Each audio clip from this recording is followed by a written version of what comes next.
Welcome to Ask and Learn. In this question, we have lightning storms, and the potential difference between the Earth and the bottom of the thunderstorm can be as high as, wow, 35 million volts.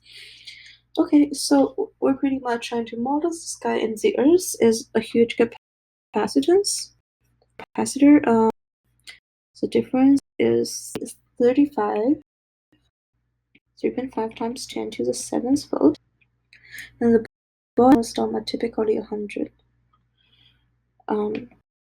So 5 kilometers above, then it has an area of roughly 120 kilometers square.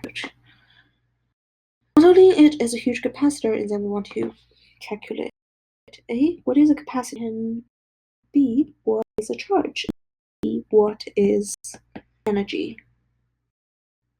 U. Okay. So this is, we can just use the definition of capacitance. We usually have all the we need. We just need your unit because a lot of them are in kilometers. So I just write them down.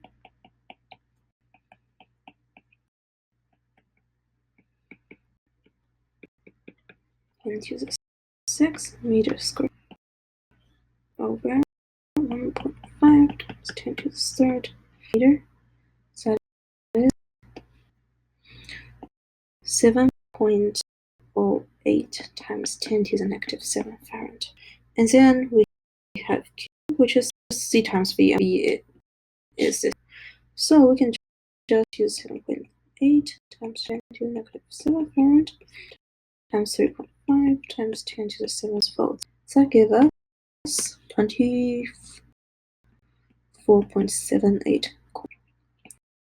Finally, we have to choose 1/2 of QV. You can also do like square or whatever formula. I just chose to use QV over here. So we have the Q that we calculated from the previous question, and V. This gives us 4.337 times 10 to the 8 joule. And so ask you to round up the number to the right significant number, then in that case this is going to be 7.1. This is going to be 25, and this is going to be 4.3 if there are the number of significant numbers.